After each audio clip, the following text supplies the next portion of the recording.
This is the video box that I'm in and that you're looking at right now. This is where the teacher will share their screen and show you what to do. When the teacher is showing you how to do something, you should make this video box go into full screen by clicking on the full screen icon here. Try it now and this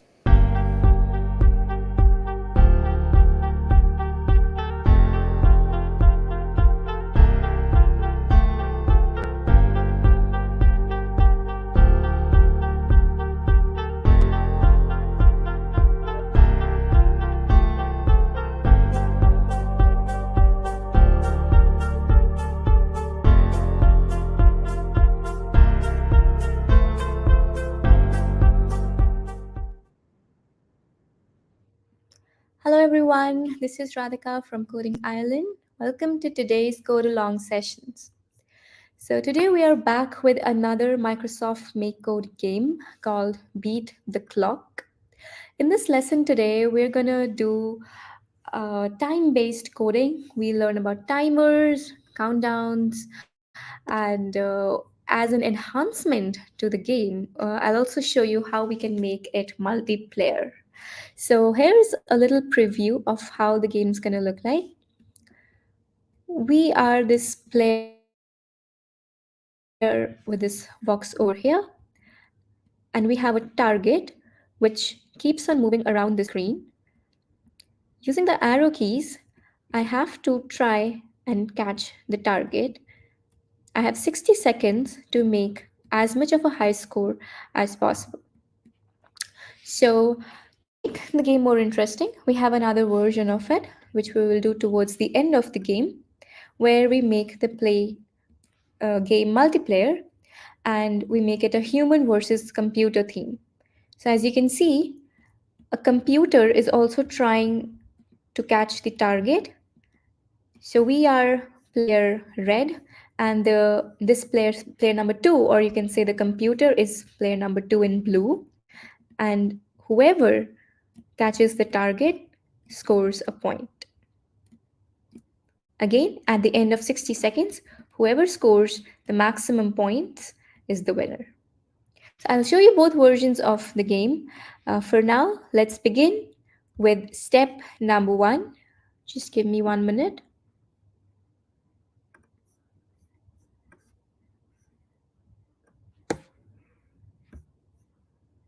All right. So I see Pokemon 8 has already completed all the 6 steps, but stay with us so that you can see how we make the player multiplayer as an enhancement. Alright guys, so step number 1 as usual is to start your game in Microsoft MakeCode, which is a tool which is used to make arcade games. Very similar to Scratch. For all those of you who are new to MakeCode, it's really easy. Just follow my steps. Click on this orange button which says a new project and give your project a name. So I'm going to say Beat the Clock and create. Now arcade coding is something where we will be using block-based coding, and you can download these games on a physical microbit device which are easily downloadable off Amazon. So this is a simulator right here which shows you how your game is going to look like on an actual device. You can see these buttons mimic the buttons of an actual device. So step number 1 is done. Let's complete that. And in the gamer series, we get a handheld. Hey, so it's something like this is your gaming device in reality as well. So step number 2 is to set up the game elements. We are going to set the 2 elements in the game, which is the player and the target. So let's create both of our player sprites. Guys, this in the middle is the section where we have all our coding blocks segregated by a theme, where each theme signifies which which coding blocks fall into which section. So for example, the sprites means the characters of the game are called sprites. Everything related to sprites will go under the sprite section. So let's choose under the create, let's choose set my sprite block and put it in the on start block. On start block is the one which will automatically start your game. Everything that you need to initialize, everything that you need to set up, all the beginning things, like for example, you'll say the score is 0 in the beginning, you're setting the characters, all the variables, every initialization will go in the on start block. So we have set my sprite to, over here we set what is the sprite that we make. So click on this section and we're going to create our own player. So it's very easy actually. Just click on the white section and choose a bigger tile. We just have to make white boxes in the form of a rectangle, and that looks good. So when I press done, you can see that automatically the screen refreshes and I have my player over here. Feel free to make it bigger, smaller as per your convenience in the game. So this sprite is of kind player. We have segregated the sprites into different kinds: player, projectile, food, enemy. Player is the main character of the game. The variable which is pointing to the sprite is called my sprite, but let's just make it to say player. Okay, guys, you cannot name your sprite as player because Microsoft MakeCode does not allow it, because we already have a sprite kind called player. So let me just call it player one. Later on, when we make two players, this variable name will come handy. Okay, so we have player one, which is this. Let's go and create our target sprite now. I'm going to call this as a new variable called target. And let's create the target sprite. Again, very simple. We can just choose middle blocks here and here.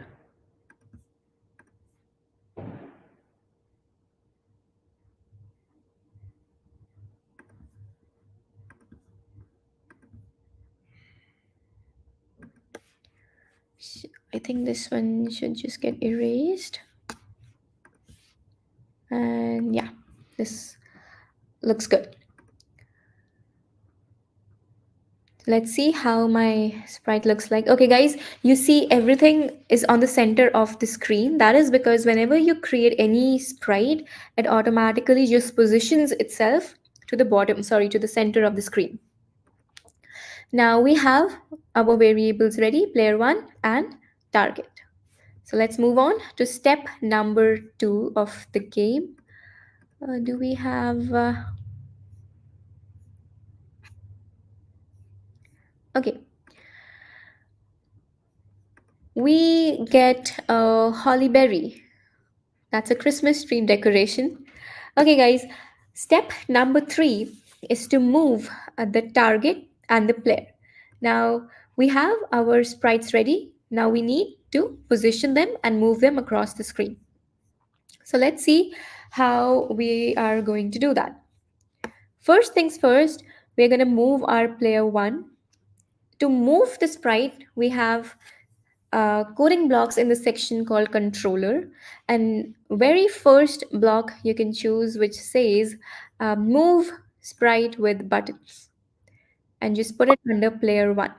So that means you have to move which sprite. Just choose your sprite variable player 1 with buttons. Click on plus sign, vx100 and vy100. Now these values are predetermined for you, which is 100. You can always change these values.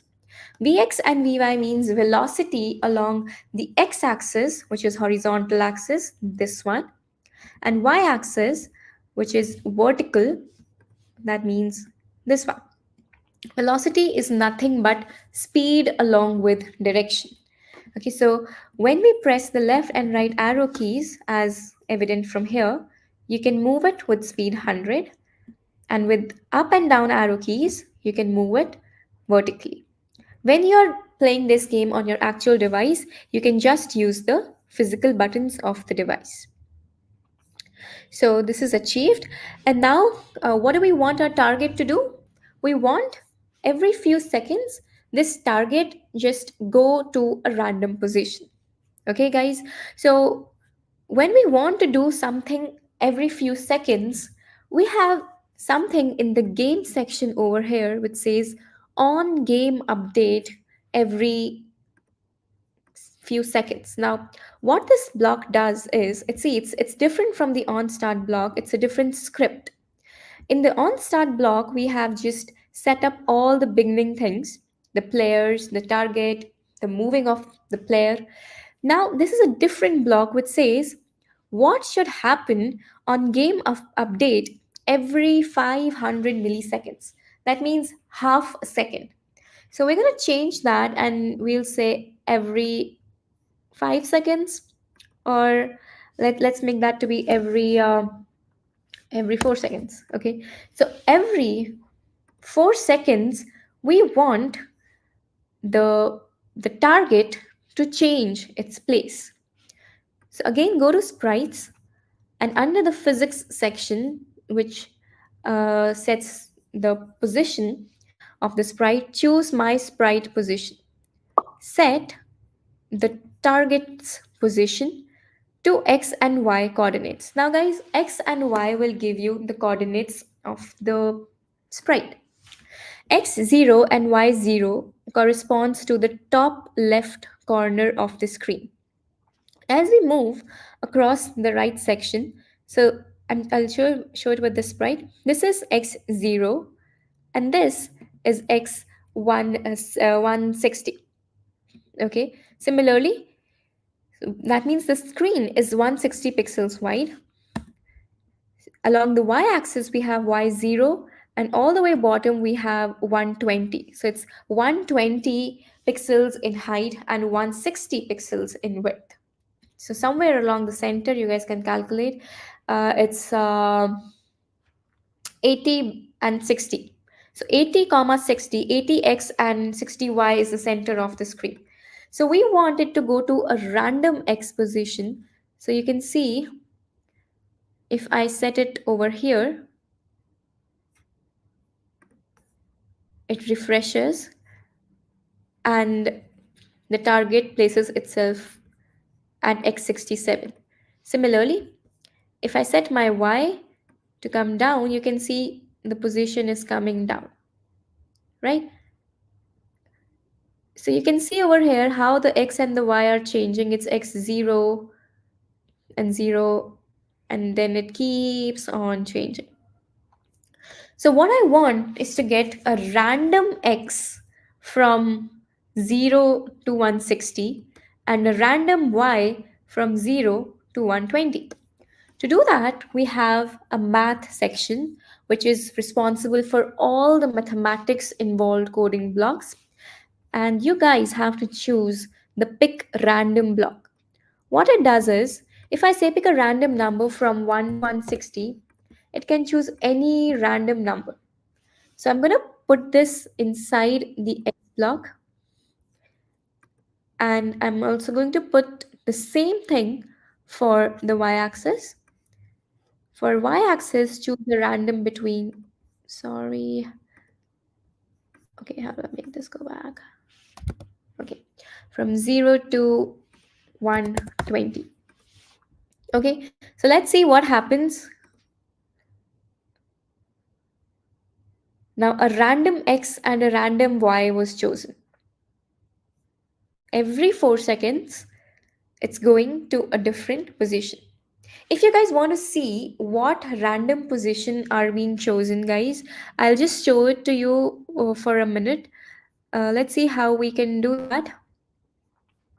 So I have something called a say sprite. Your sprite can say which positions it went to. Okay, so I'll do something like the target will say, let it say your X position. So under the sprites, I have X position. This is just for your knowledge. Yeah. So I have my sprite X, and the target will say, okay, I'll just show it with the X part. So see. So that means the random X that it chose was 120, then 25, then 64. You can see the further it is along the right side, the more is the x-axis number. So 53. So if it comes on the left side of 53, it will be lesser, but it came on the right side, so it's 85.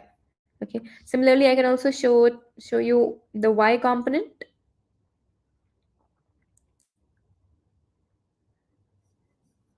So the y. Okay, let me just. Okay,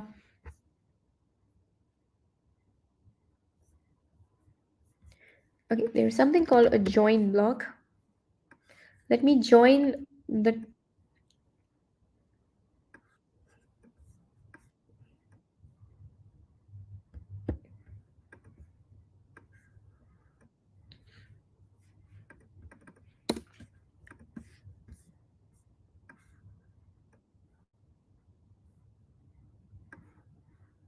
Okay, so I'm giving you both the x and the y in one statement. We also need to have some space between that. Guys, this is called debugging your code. Okay, so what I'm doing is just to show you guys how random works, I'm using the join block which joins different sections of statements. So I'm joining three inputs over here. One is the X, and then I'm adding some blank space over here.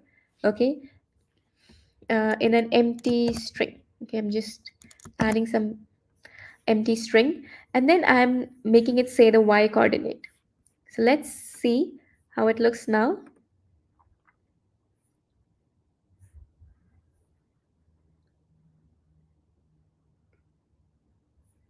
Okay, I think I don't need to add the quotes, it's automatically adding it. Yeah, so this is 106x and 54y, 36x, 107y, and so on, and it's totally random.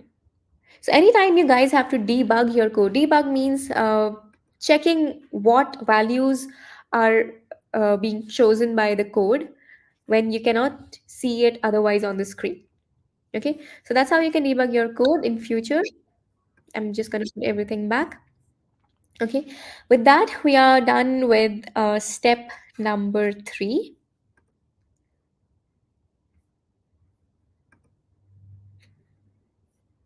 Sorry. Okay, step number 3, we get a new badge that is an Xbox, which is very much in regard with the games that we are making. Okay, so step number 4, guys, we have the timer. So as the project is beat the clock, we do need to have a countdown. Microsoft MakeCode gives you an inbuilt timer in the info section. Scroll down and go to countdown, and you have something called start countdown. Put it just as the last statement of your on start block. We are putting this under the on start because this is like a setting up of the game. Okay, so when I say start countdown 60, this is the input that we put. 60, S stands for second. 60 seconds, that means whenever I refresh my game, the countdown is going to start automatically from 60. It will go all the way to 0, and when it comes to 0, uh, the message of game over will get displayed automatically. Okay, so we'll see that once we start playing the game. Now we are able to move the game, the timer is also working. What is left is to add the functionality of adding a score whenever our player is catching the target. Okay, So let's go ahead and do that in step number 5. Step 4 is done. We get a gamepad again. Okay, step 5, as I told you, we have to create a scoring system. So, guys, how do we detect that the player and target are coming in contact with each other? Under the sprite section, we have something called overlapping sprites. Under the overlap section, choose the first block which says on sprite of kind player overlaps other sprite of kind player. Okay, now don't worry what that means. So what this means is it's detecting, this is something called an event. So when the event of one sprite which is of kind player is overlapping with another kind of sprite player. So guys, one thing, sorry, I forgot to tell you that the target sprite is of kind food and not player. Okay, I'm sorry. Now food doesn't really just mean actual food. Food can be thought of as something in the positive sense that the player can collect. So it can be the target over here, for example, the target can be of any forms, coins, uh, falling rocks. It can be the one in this example. It can be, you can show actual food falling from the sky or just moving around the screen, like we did in donut rush class last week, where donuts were randomly appearing on the screen and we had to collect them. Okay, so it's something like a positive thing which gives you a score when you collect it. Okay, an enemy is a right opposite of it. For example, enemy could be something negative like a roadblock that you hit, which will actually deduct your points. Okay, so the target is of kind food. So we want to say that when uh, a player sprite overlaps with a food sprite. So in this case, this sprite variable will automatically correspond to our player 1. Okay, because this sprite of kind player. So what is the kind of player sprite that we have? That is player 1. Okay, so sprite 1 will denote player 1, and other sprite of kind food means that the food kind of sprite, which is the target, is being denoted by the other sprite. So it's just like we've given them names. Okay, player 1 is sprite, player 2, sorry, the target is other sprite. So when both of them overlap with each other, we want to add a score. To add a score, again, we go to the info section. Under the score, we say change score by 1. You can go up and beyond, and in the on start, it's optional. You can say set score to 0. So what this will do is when your game has not even begin, it will show a score of 0. Okay. So when we overlap, the score will go by 1. Now what just happened? Score went to 74 when we were overlapping. Why so? Even if I just buzz past it, the score just keeps on increasing. Guys, this is because even if I'm there, if I'm overlapping for just 1 second, I am satisfying this overlap condition, and my score just rapidly keeps on changing by 1. Okay, so what I want is that as soon as my player touches the target should just vanish. And then I want to change my score by 1. Because then I'm making that overlap contact for one very small millisecond.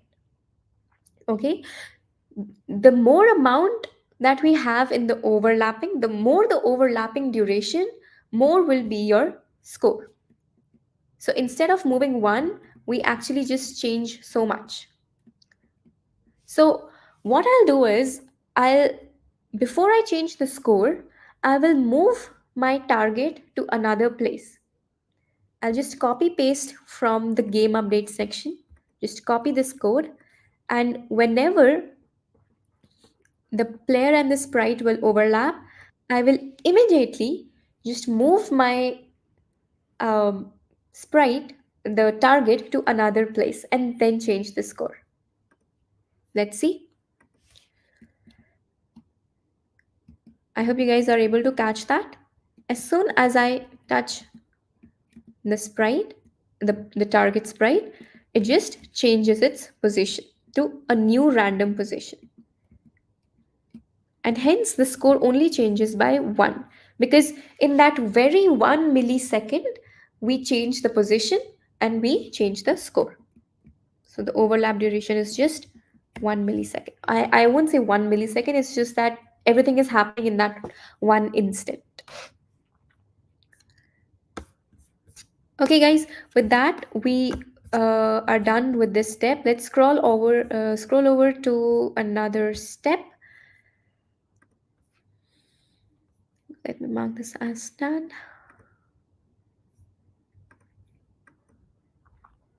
Oh, we get a sleigh in the Christmas series. Christmas is now very, very far away.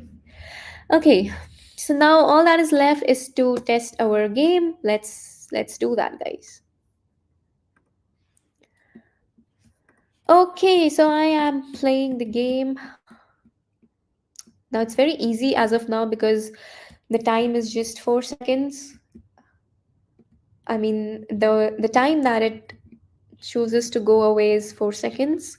If I make that to be lesser, let's say just about 2 seconds, then it will be harder to catch the target.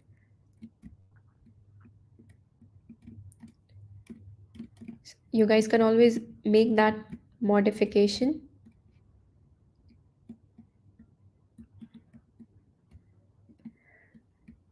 I hope you guys can see the countdown happening automatically and the score getting incremented. Incremented means increase. This is a programming term that we use whenever we increase something. That's called incrementation.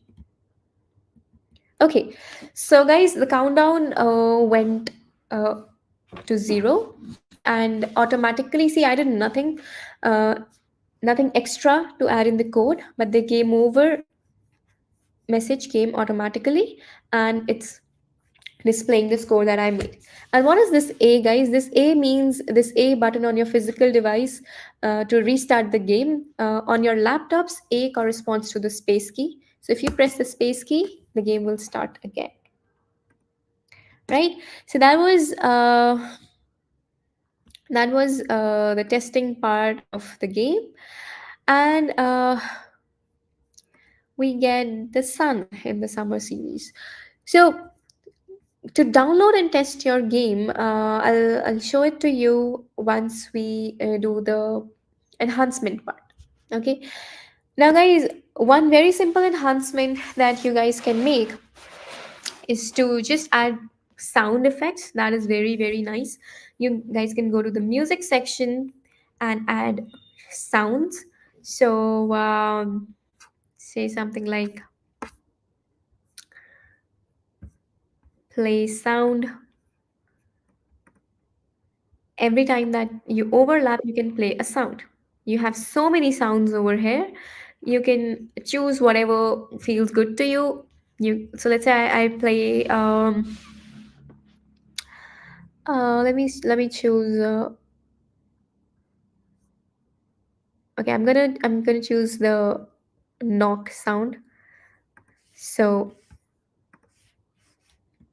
I hope you guys can hear it on my screen. Every time I overlap, the sound comes. And you guys can experiment with whatever sounds you want. So if it's a small crash, even that looks really nice. Okay, cool. Okay, so that is one enhancement that you can make. But I told you guys I'll show you how to make this multiplayer. Now to make this multiplayer, we can make another player which is following the target as well. And now it's a race against time. Okay, we have to beat the clock, as well as we have to make and also we have to beat the player number 2. So let's go ahead and do that. Firstly, on the on start section, we will create another player. So go to sprites and create.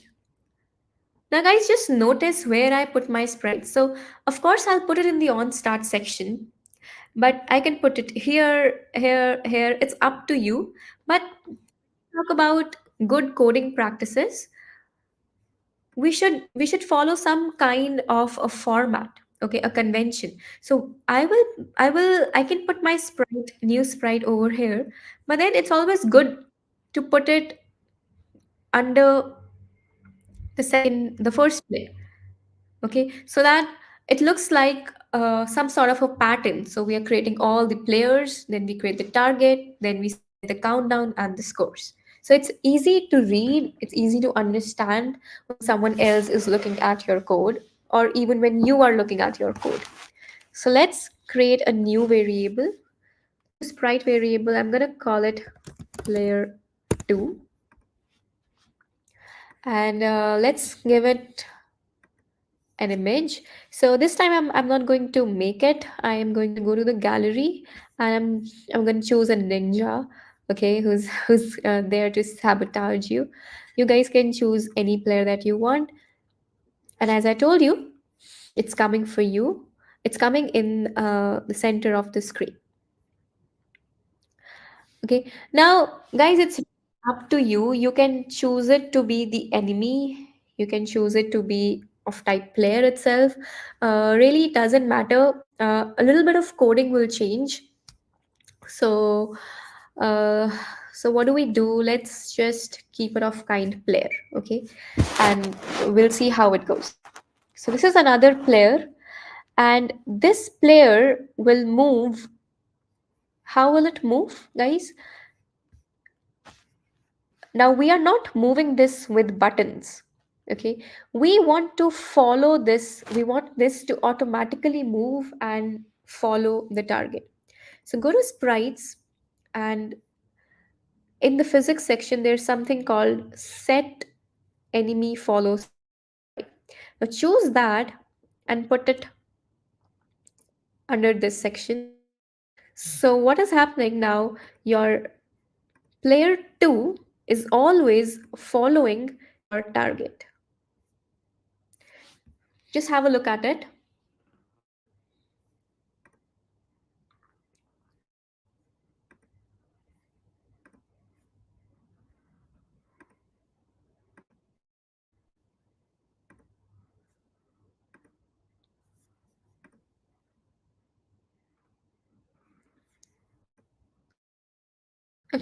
Okay, guys, we will not put this in the on start block. We are supposed to put it in a game update section. Why? Because um, see, the target is forever moving, right? So when the things that we do on the on start block happen just once, okay, so if you're wondering why the player 1 is moving, it's not moving. We are just setting the speed to 100. Okay, we are moving it later on with the arrow keys. Okay, the countdown, once it begins to 60, it just happens once. So does the score. Okay, it's just set once and then changed later.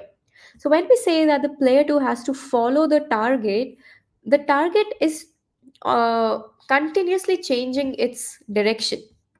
That is why the player, if the player wants to continuously follow the target, it needs to be in the game update section, so that whenever there is an update to the target's position, the on game update event will recognize that, and the player 2 can follow that position. So we'll remove it from there and put it in the game update section. So every half a second, okay, every half a second, I'm going to say, oh, what did just happen? Sorry. Yeah, I will say the player 2 should follow my target. And now you can see this is happening. I hope you guys understood the reason. That was because uh, okay, I just muted the sound so that I could be audible. Okay, now every 500 milliseconds, that means every half a second, we have updates in the game, updates to the new position of the target. So my player is following the target. That's cool, right? So now we have a competition. Now this is really, really hard because the player is moving really fast. So what you guys can do, we can just change the speed. Let's make it 60. Let's see how that looks like. Okay, seems reasonable. Okay, now you guys can set this according to the difficulty that you want. You can also make this multi-level and then gradually change the speed. Okay, in higher levels you can make the speed more, and in lower levels you can make it lesser. So I'm just gonna go ahead and make this 40. Okay, so yeah, one thing is done is that we are both approaching the targets. But then what about score? The score is getting collectively increased no matter who is catching the target. For that, we need to have two separate scores. Okay, and also we need to tell which is player 1 and which is player 2.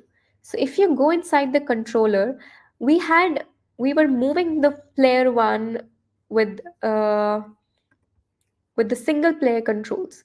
So just go to multiplayer and we're going to change that bit. Guys, this is all enhancement. Please do this once you have done the actual game mentioned in the first 6 steps. Okay.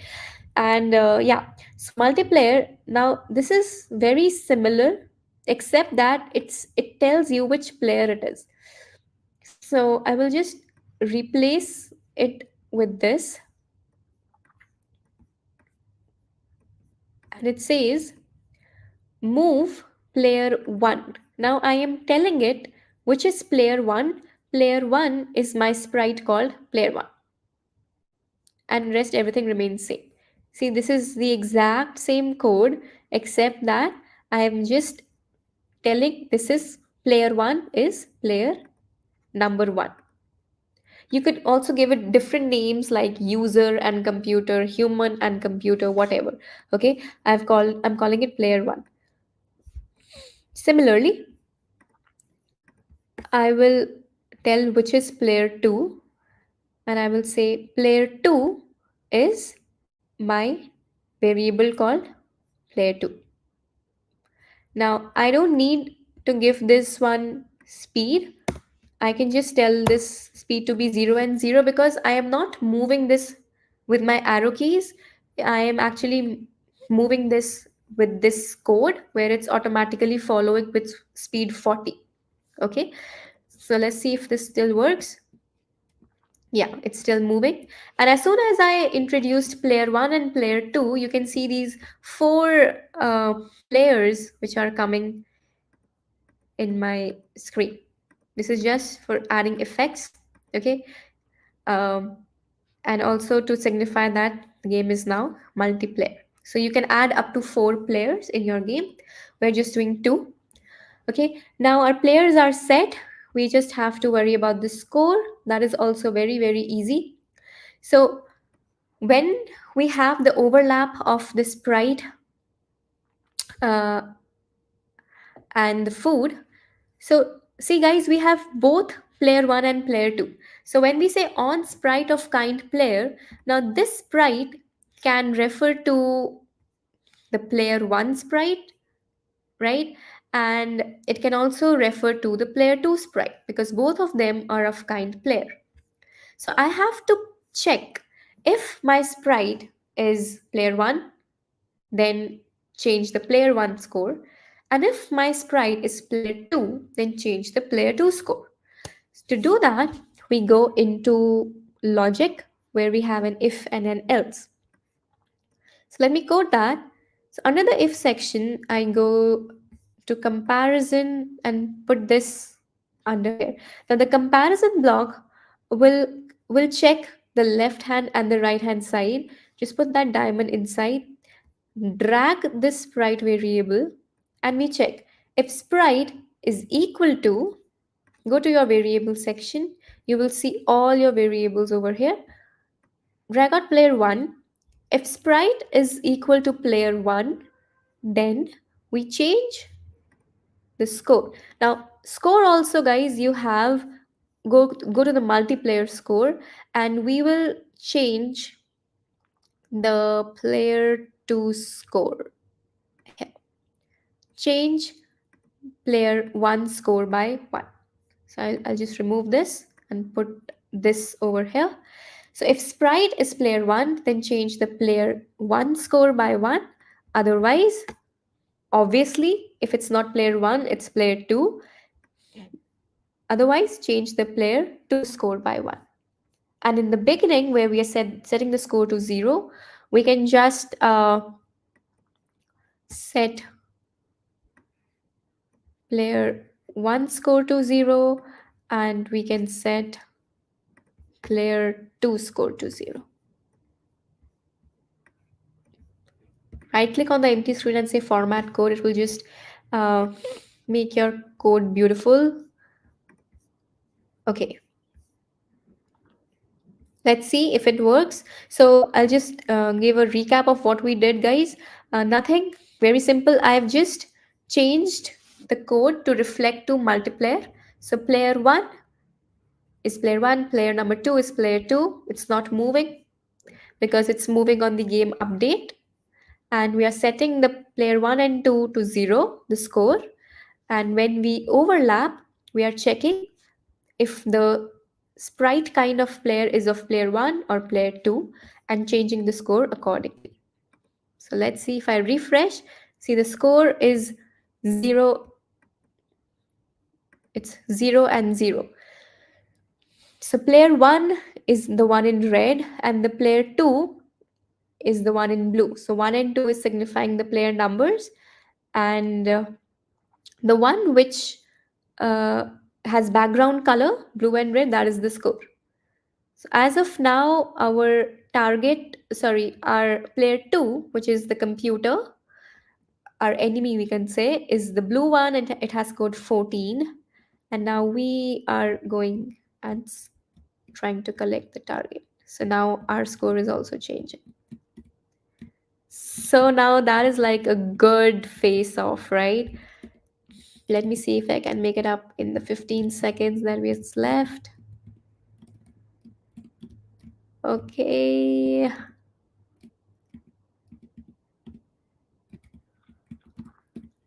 All right. Uh-oh. All right, so game over, guys. So player 1, which was me, I got 19 points, and player 2 got 35 points. Okay, now, this is really, really challenging, and it really like kept me on my toes. So you can always change the dynamics of the game by changing the speed of your player 2, by changing the duration of when your target changes your position. So every 4 seconds, could be every 2 seconds or every 6 seconds. It's up to you. So when you are the developer, you can just create endless possibilities of any program.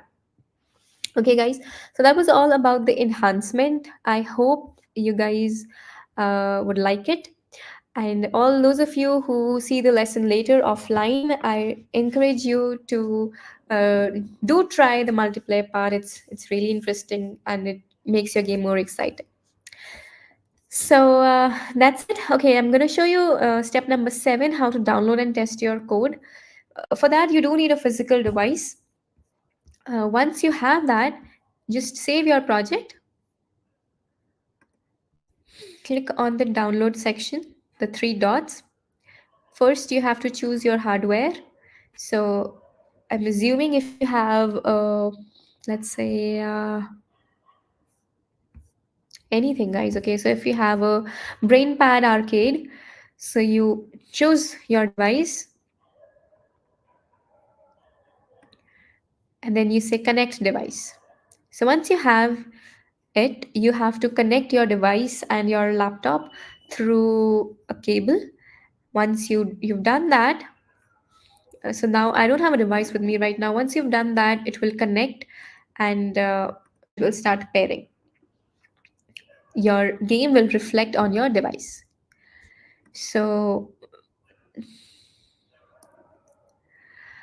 you have to download and just drag and drop that file via the USB cable.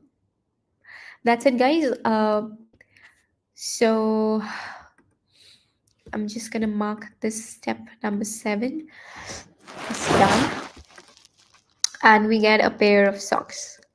So this is all about lesson number 1. You can share your projects with me by clicking on share project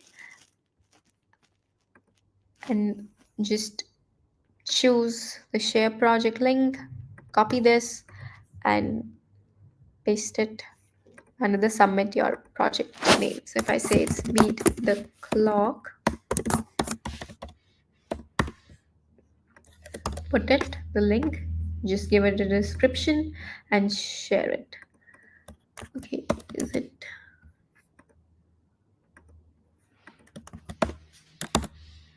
Okay, I'll look at it later why it's coming as invalid. You guys can always share it in the chat message as well. Why is it not coming? Let me see. Oh, it does come. I'll share it in the chat section as well, guys, so that you can play this game.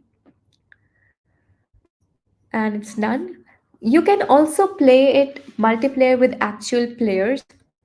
Okay, and to do that, we do something called host multiplayer game. I'll show it to you in one of the other sessions. Otherwise, it'll be too much for one for you to take in, right?